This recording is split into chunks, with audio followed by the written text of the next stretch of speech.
Yeah. Yeah. I want to give a shout out to M. Janie's, Boston Bows, Rebecca. Oh, shout out to Mira. The M. Janie's is Mira. Oh, see, Sharp's in here. Girl! Girl! Girl. See, everyone knows me for the girl. I think it's hilarious, yo. I'll hit you with the, ooh, girl. Ooh, girl. Hey. So how did that come about? How did you end up doing? Oh, the girl?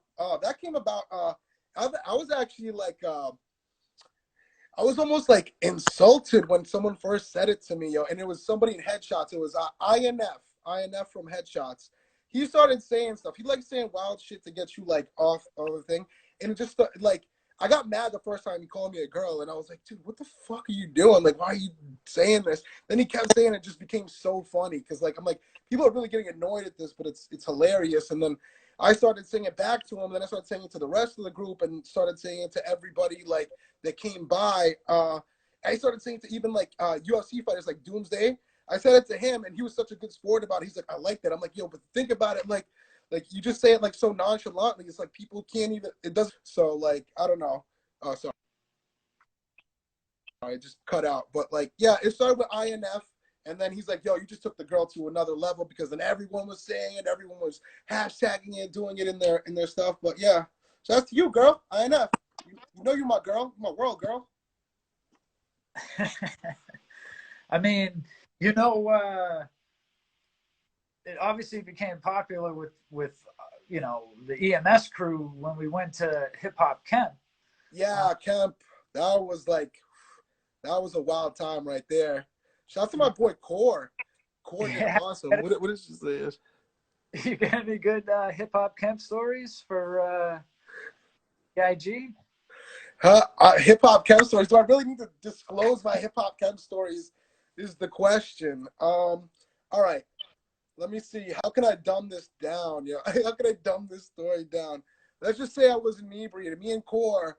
Well, for anyone that doesn't know, me, Core of EMS, and me, we're probably the wild ones, like of our crew. I would say. What do you think for EMS? Would Core be the wild one?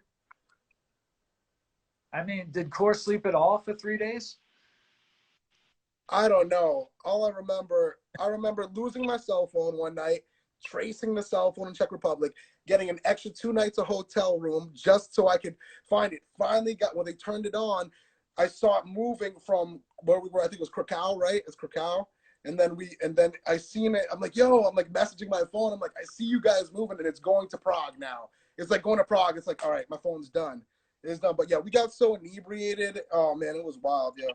It's because we had only one night there that we were performing. Well, I had 2 nights I was performing. I did one with Rawmatic, which was the that was awesome. We performed at the same place though at the air hangar in Czech Republic. So that was dope, man. Like that was a sick show, and I remember like the M.O.K.E thing we were practicing for like months, and they said it was like the surprise performance or the best performance of Hip Hop Camp. You know, like. So yeah, that like the work that was put in, like definitely like paid off. But yeah, man, I don't even know. We were wild. Like we were just going around freestyling, like smoking with Devin the Dude. We were doing everything under the sun that we could with our artist passes. It was a good time. Yeah. Yeah, those artist passes came in handy.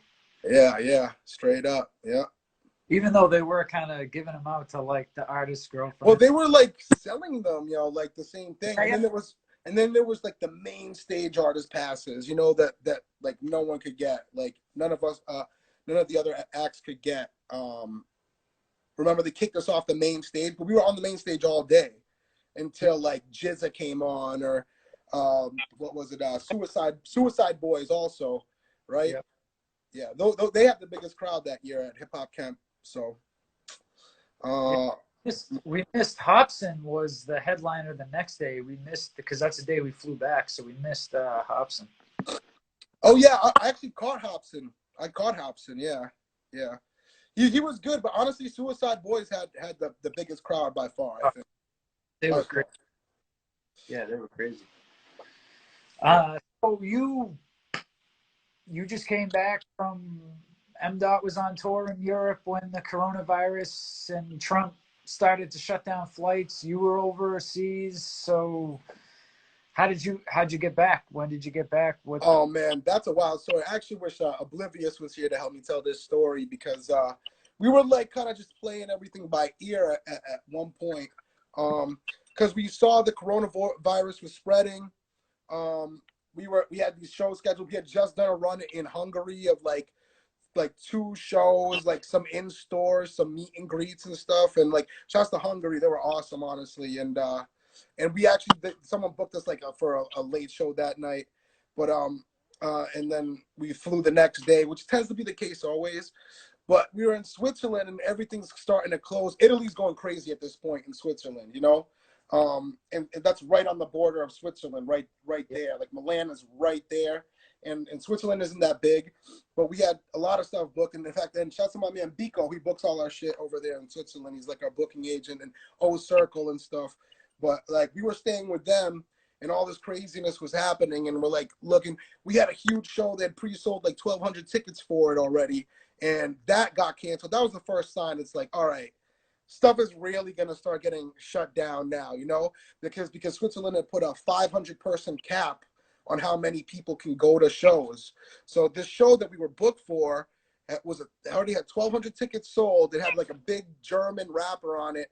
I can't remember his name, but we were booked for it. And then once they found out the ticket sales were 1,200 people, done. Show's done, you know. That was disappointing.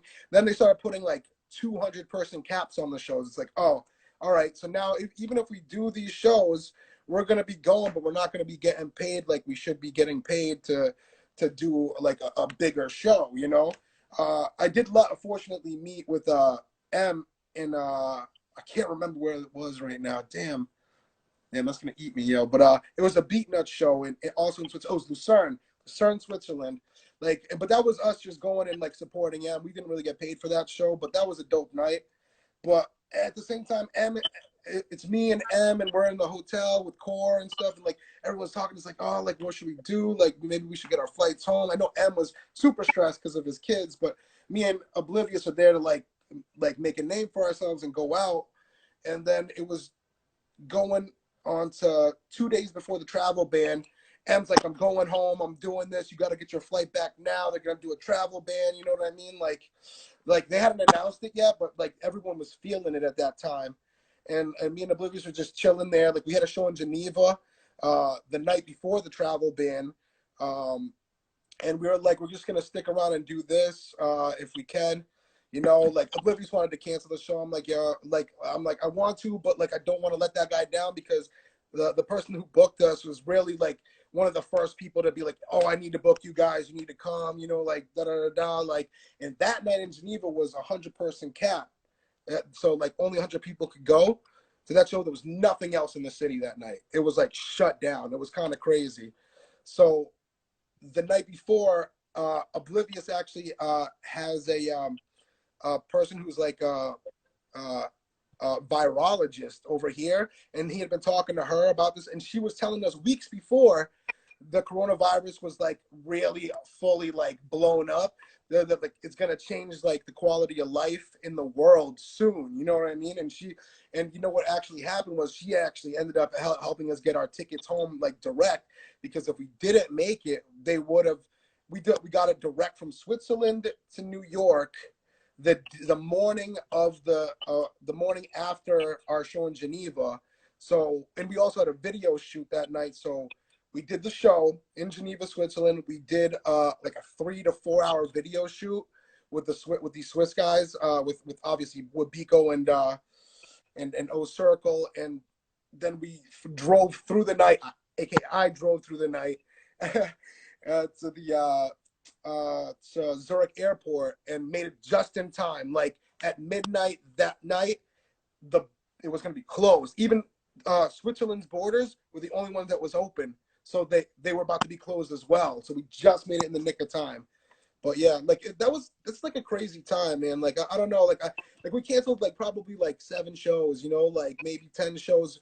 We always get more shows when we're over there for some reason. We book X and then more come up but like yeah, potentially like we took a hit on this one, but you know it's not the end of the world. We're safe, we're home, and you know like just that's enough to be thankful for right now. And music's still coming, so Yeah, yeah, yeah. We're chatting with Lateb, Gray Sunshine. It's out now. Girl, that's Rev. That's my man. Or my girl, Rev. What up? I'm missing people's things talking like a jackass. Yeah, that's right. Yeah. Play. Nikki 310, Hal Capone, Terpene Star. Oh, what's up to y'all? Oh, Relentless. That's my man too. Relentless got some heat on the beats too. Relentless got some heat. Yeah. All right, so I need to stop saying so. Question I know Mike wants to know the answer to. M. Dot. Oh man, it's gonna be something obnoxious. I can already tell. I'm asking this, not him. But all right, good. All right. Yeah, you doing your push-ups? Of course. All right, Baby, all right. you know it's me, girl. I'm doing push-ups, baby. Come on. Oh yeah, hey. I know I'm doing at least. Oh, I love it. Love the shirt. Love the shirt. Oh, by the way, R.I.P. my brother Goober. R.I.P. my brother Goober. Yeah. Headshots family. He's missed. Goober made that? Huh? I made the Goober shirt. made that? This is my brother, yo. This is Headshots, one of the Headshots original supporters, but this is my brother, man. He passed away. He passed away in December, man. So like, I still feel that shit every day. But like, yeah, I need to shout him out whenever I can. R.I.P. Goober. Yeah. Yeah, no doubt.